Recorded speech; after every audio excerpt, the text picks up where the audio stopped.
It was one of the first things I did as governor. I was inaugurated in January of '06. I wrote the Queen and asked her to come in '07 because I knew that schedule fills up long in advance. And I said, please come for the 400th. You were here for the 350th. About 9 months later, I got the word from Buckingham Palace that they wanted to come in May of '07.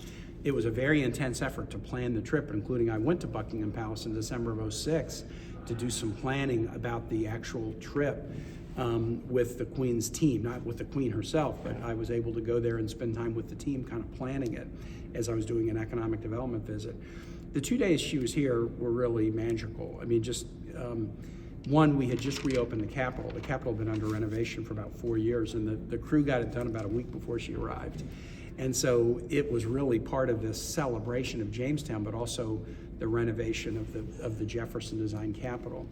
She asked for two things when she visited the Capitol. She wanted to thank some of the workers who had worked on the renovation project. She was very impressed with it, and I was able to get her in a room of all these construction workers, many of whom Latinos, who didn't even speak English, but the Queen wanted to talk to them and tell them what a good job they did. Second thing was she really wanted to talk to the Virginia Tech families. The Tech shooting had happened on April 15th, which was about 3 weeks before her visit. And she really wanted to interact with some of the students who'd been injured and some of the family members who had lost loved ones at Tech. And that was really healing for them. I mean, they were so obviously really grieving, but they viewed her outreach as something that was really special. And when we kind of got her into one of the committee rooms in the Capitol, this newly renovated Capitol with these families, I mean, she was really gracious to them. A third thing that was really powerful is great Richmond civil rights leader Oliver Hill had just turned 100. We had his 100th birthday party at the governor's mansion. He won the Presidential Medal of Freedom when President Clinton was president.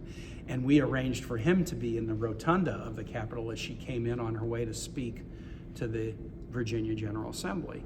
And her speech was very much about changing Virginia history. She said, I spoke to you at the 350th. I stood in the same place and looked at you, and you know, the faces are different now. So women, people of color, but I think the last person that she visited with before she went into the chamber was Oliver Hill, who had just turned 100, and this very, very titanic civil rights leader for Virginia and for the country. So those were some of the memories of that trip that were really special to Ann and me.